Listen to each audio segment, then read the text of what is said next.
Nos engalana la visita de José Martínez Hopperman, abogado ilustre dominicano, que tiene una propuesta interesante para mostrarnos a nosotros. Se llama Iniciativa por el Estado Social y Democrático de Derechos en este tiempo, Hopperman, que está tan en tendencia esta cuestión. Buenos días, bienvenido. Muy buenos días, muchísimas gracias. Aquí con ustedes, orgullosísimo de ver este estudio tan precioso y tan moderno. Esto es tuyo, como dice Colombia, es tuyo. Gracias. Así es. Mira, pues la iniciativa es un proyecto que teníamos ahí en la incubadora desde aquellas intentonas de modificación de la Constitución del año 2019. Sin embargo, no quisimos lanzarla porque nunca se presentó la ley de convocatoria, ¿correcto? Al igual que ahora, que teníamos tiempo escuchando el tema de la propuesta de reforma constitucional, pero no había una solicitud formal frente a las cámaras legislativas sobre la ley que declarara la necesidad. Y la iniciativa es un tanque de pensamiento que busca traer a la discusión nacional temas conceptuales y que logren materializar el deseo que el poder político legalmente constituido pretende materializar en los instrumentos del ordenamiento jurídico nacional, en este caso el más importante como la Constitución de la República. Y vimos hace ya unas semanas un proyecto que se puso a rodar tipo globo de ensayo sobre el tema de la reforma, pero quisimos esperar que estuviera el proyecto depositado para emitir una opinión. Y emitimos esa primera declaración de la iniciativa, donde ponderamos de manera general los objetivos que se plantea el Poder Ejecutivo en la carta de remisión del proyecto a las cámaras. Sin embargo, llamábamos a la atención sobre algunos puntos donde entendemos debe haber una reflexión más profunda sobre el tema. Y en términos particulares, no tan generales como los anteriores, es loable que un presidente en el ejercicio del poder pues pretenda disminuir el alcance de ese poder en el momento y hacia el futuro. En la escuela decían, cuando tú dices eso, los puntos que hay que prestar atención, y ahí te dice el profesor, tales como... Eso es loable, que el presidente pretenda pues restringir el poder que tiene. Es loable también que quiera buscar fórmulas para maximizar la eficiencia del poder legislativo.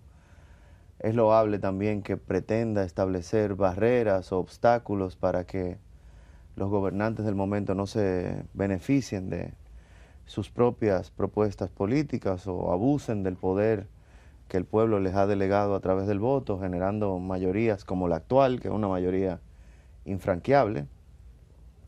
Sin embargo, esos objetivos, que son muy positivos en términos generales, tienen algunas particularidades que llaman poderosamente la atención, y una de ellas es el tema del artículo 124 de la Constitución, que establece pues las condiciones y la forma de elección del presidente de la República, donde todos sabemos que de las 39 modificaciones o constituciones que hemos tenido a lo largo de la historia nacional, pues una gran parte de ellas han sido respecto de ese artículo 124, o el que el anterior se llamaba 52, 51, si mi memoria no me falla. Y eso es algo que ha mantenido a la sociedad siempre en vilo sobre esa discusión, sobre el tema de la reelección, cuánto tiempo, etc. Sin embargo, en lo que se propone aprobar, se pretende no establecer un candado o un blindaje a la Constitución, sino es prácticamente cerrar la puerta a través de una cláusula pétrea o de intangibilidad que eliminaría la posibilidad que futuras generaciones pudieran autodeterminarse respecto de lo que entienden es lo correcto en la realidad que vivan. Hopperman, nosotros nos hicimos la pregunta y en reiteradas ocasiones insistimos con esa pregunta: ¿qué tan pétrea, qué tan robusta, qué tan candado puede ser algo que haga el presidente de ahora en relación a lo que puede hacer otro en el futuro? Mira, en la Escuela de Derecho se nos decía que el legislador de hoy jamás tendrá más derecho que el de mañana. Ahora, yo lo que no quisiera es someter a una futura generación a que una asamblea tenga que desconocer una cláusula pétrea. Porque si ponemos a una futura generación a desconocer una cláusula pétrea respecto de el término de del ejercicio del Poder Ejecutivo, pudiéramos también ponerlo a desconocer la forma de gobierno, que es una cláusula que se ha mantenido intacta desde la fundación de la República hasta la fecha. Entonces, no hay necesidad de hacer eso. Yo entiendo que el objetivo que se ha planteado el Ejecutivo de establecer esas barreras, esos obstáculos, puede lograrse a través de otras figuras.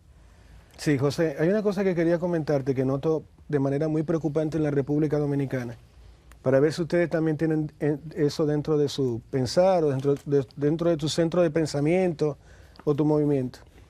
Si un ministro hace mal las cosas 4 años seguidas, yo no noto que en República Dominicana haya ninguna herramienta judicial para decir, te vamos a meter una acusación constitucional, como existe en otros países, hasta presionar al presidente de turno para decir, hey, este ministro ha fallado a sus deberes en por lo tanto nosotros como legislador, aunque sea una minoría, tener algún tipo como de herramienta para presionar un poco al Estado.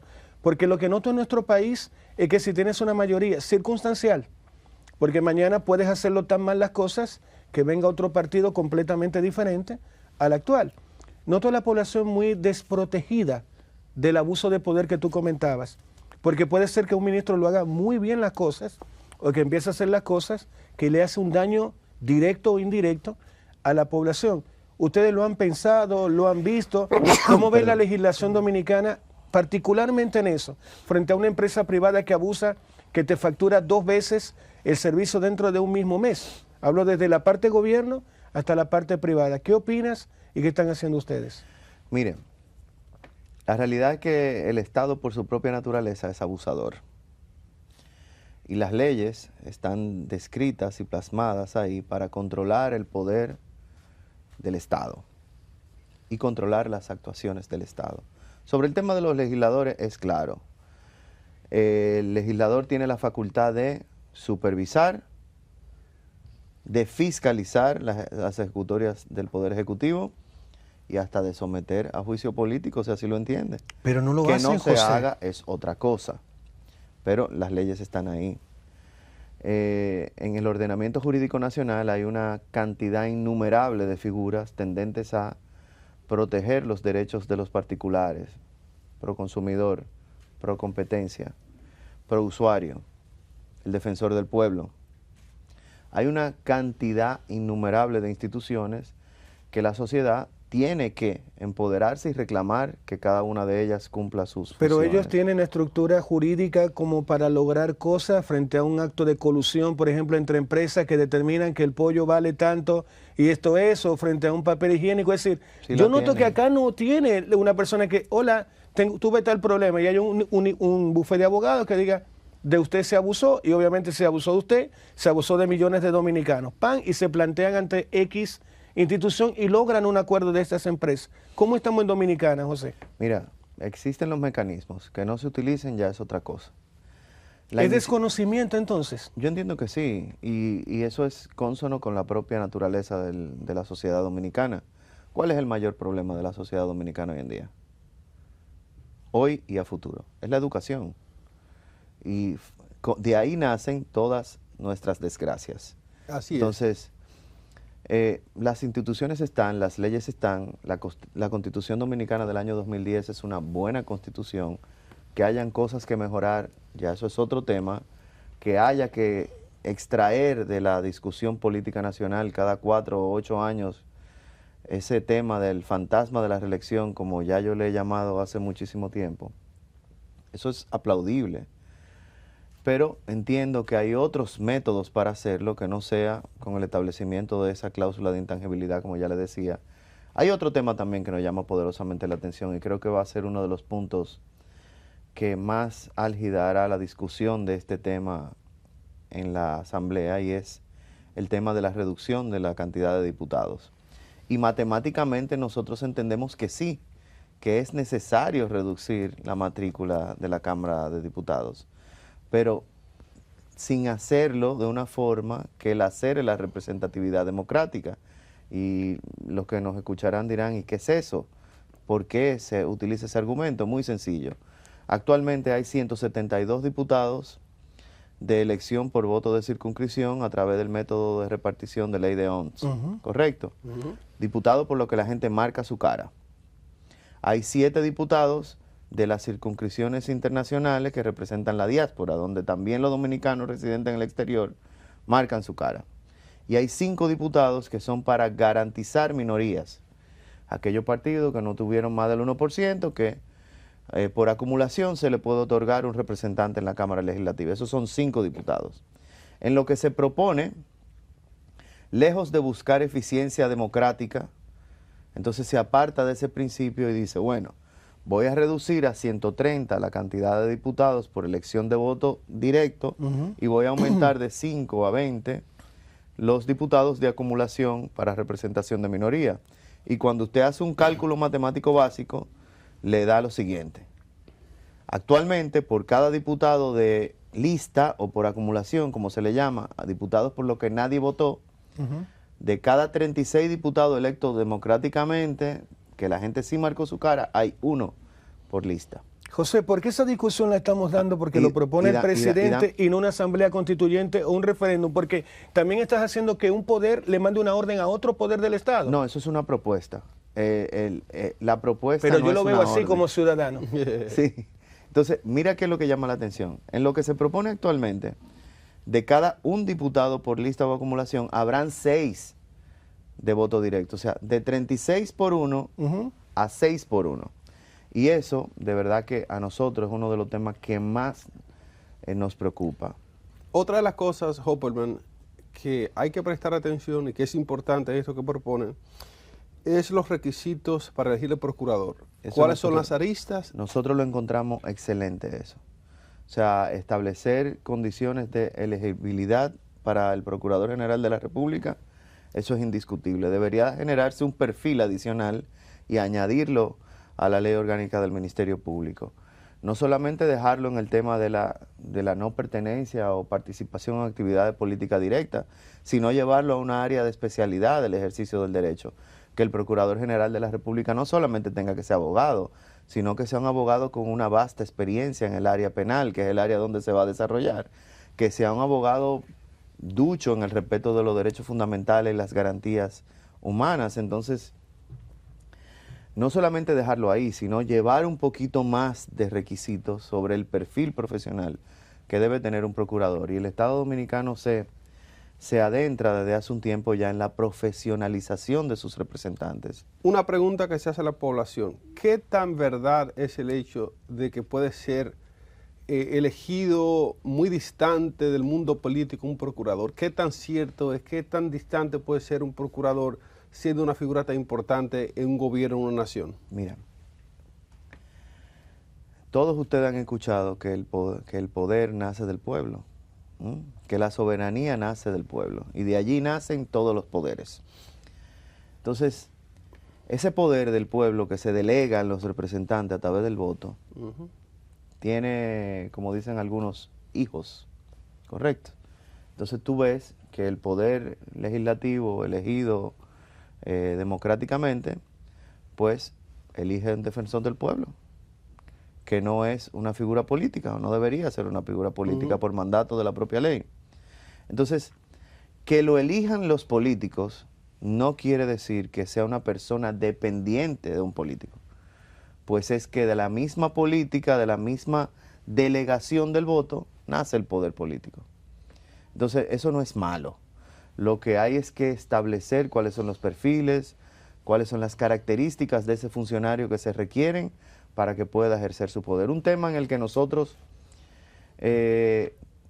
nos llama un poco a preocupación y quisiéramos que se pondere de manera más profunda es el tema del tiempo de inamovilidad del Procurador General de la República, que está propuesto en la ley de convocatoria. ¿Lo ves bien 2 años, José? Yo no encuentro que 2 años sean suficientes. El procurador debe empezar con el presidente y terminar con el presidente. ¿Por qué? Porque de no ser así, el Procurador General de la República, que el pueblo grita su independencia, sería el funcionario público designado con menor régimen de inamovilidad de la Constitución completa. Es decir, Los jueces del Tribunal Constitucional, 9 años. Los jueces de la Suprema Corte de Justicia, 7 años. Los jueces del Tribunal Superior Electoral, 4 años. Los miembros de la Junta Central Electoral, 4 años. Y el procurador, 2. Entonces, creo que eso hay que llevarlo a lo que se propuso inicialmente. Parece que alguien o algún pensamiento ha permeado lo que redactaron esa propuesta y se apartaron un poco de la inamovilidad. Y lo que le da independencia a un funcionario es la inamovilidad. Yo llegué, estoy designado a través de un proceso en el cual fui propuesto, evaluado por un órgano como el Consejo Nacional de la Magistratura, que tiene dentro de su composición la representación de los 3 poderes del Estado, y frente a ese mandato, que tiene un tiempo determinado, yo ejerzo con libertad las funciones para las que fui designado. Entonces, los 2 años nosotros entendemos que es un tiempo de inamovilidad muy corto. Hopperman, hablando ya fuera del aspecto económico que significa no tener 2 elecciones en fechas separadas, aparte del factor económico, ¿qué otras ventajas puede traer el tema de la unificación de las elecciones en el país? Paz social, tranquilidad, sosiego. La República Dominicana luce hastiada de la pugna política constante. Si los que miden las preferencias políticas midieran el nivel de hastío que tiene la sociedad sobre los temas políticos, se dieran cuenta que deberían estar menos en las noticias. Yo siempre digo, y lo he comentado con algunos de los miembros de la iniciativa, que el mejor gobierno sería el que no diera noticias,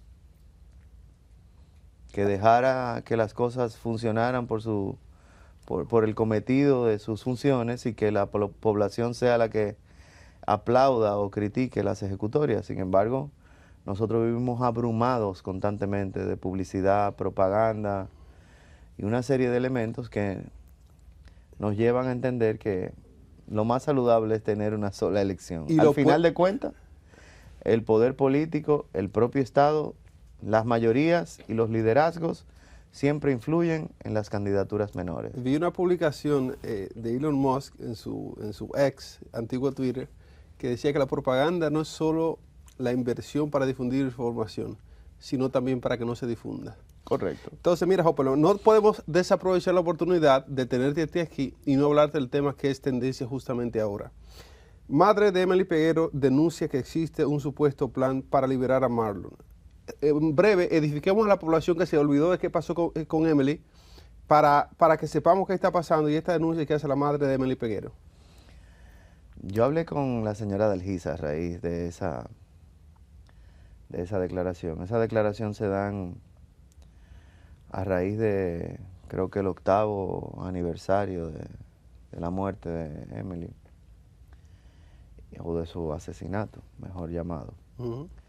Y aparentemente a ella le han comentado que el joven se encuentra preparándose, estudiando en la cárcel donde se encuentra recluido. Pero no hay condiciones para que el sistema judicial pueda ordenar la variación del cumplimiento de esa condena. Ni siquiera es admisible en cuanto a la forma una solicitud de esa naturaleza porque no cumple con los requisitos establecidos en la ley. Entonces uno trata de llevarle ese consejo, llevarle ese sosiego y esa tranquilidad a una persona que, por la tragedia que ha vivido, obviamente nunca tendrá una paz completa. Y eso es algo muy preocupante. Hay muchas personas que generan ese tipo de información, la comentan, la divulgan, sin entender, sin pensar y sin ponderar el desasosiego, el dolor que le pueden transmitir a una persona como la señora Adalgisa. Entonces ella está tranquila, sin embargo, pues como te comentaba, algunas personas han sido los responsables de llevar ese desasosiego infundado, diría yo. Sí, ¿Sí? Así es. Mira, Hopperman, finalmente, antes de despedirnos, en sentido general, lo que ha pasado en la Procuraduría de la República, el tema de Miriam que se iba, que no iba, que queda otro chic más, yo quiero saber tu impresión sobre esto. ¿Qué opinión te merece lo que ha pasado en la Procuraduría de la República? Wow, esa es una gran pregunta. Yo siempre digo que la y lo dije en un momento también con la Procuraduría de Jean Alain, lo que se percibe hasta el momento es una Procuraduría que se ha manejado con cierto éxito. Sin embargo, ¿tú lo crees honestamente, José? Para utilizar las mismas palabras que utilicé con la de Jean Alain, no solamente podemos ver lo que vemos hoy día, hay que esperar que salgan de la Procuraduría para nosotros poder ponderar correctamente cuáles han sido las ejecutorias que ahí se han dado, porque de cara tenemos una mano derecha en la Procuraduría que se muestra protectora y defensora de los derechos fundamentales, y en el otro lado tenemos un lado totalmente opuesto. Es como el lado con luz de la luna y el lado oscuro. Hay un lado que todos vemos, que se manifiesta, pero hay un lado con secretismo que, en muchas ocasiones ese secretismo hace que subyazcan algunas cosas que han llamado poderosamente la atención de la sociedad dominicana y que nos han puesto pues en la mirilla de los que ponderan y valoran el respeto de los derechos fundamentales y los evalúan a nivel internacional, y ejemplos de esos hay muchísimos. El exceso en la prisión preventiva, el tema de las alertas migratorias, impedimentos de salida de carácter ilegal, los tratos inhumanos y las actitudes tipo tortura dentro de las cárceles. Hay una serie de elementos que van a tener que evaluarse en su momento con profundidad, que por lo que he visto y he leído de propia mano de la Procuradora, pues ella no tiene ninguna vinculación con eso. Entonces habrá que determinar en el futuro quién sí tiene vinculación con ese tipo de atrocidades. Muy bien, señores, hasta aquí la entrevista con el abogado ilustre dominicano José Martínez Hoppelman. Vamos a la pausa y regresamos en breve con más. Ya volvemos.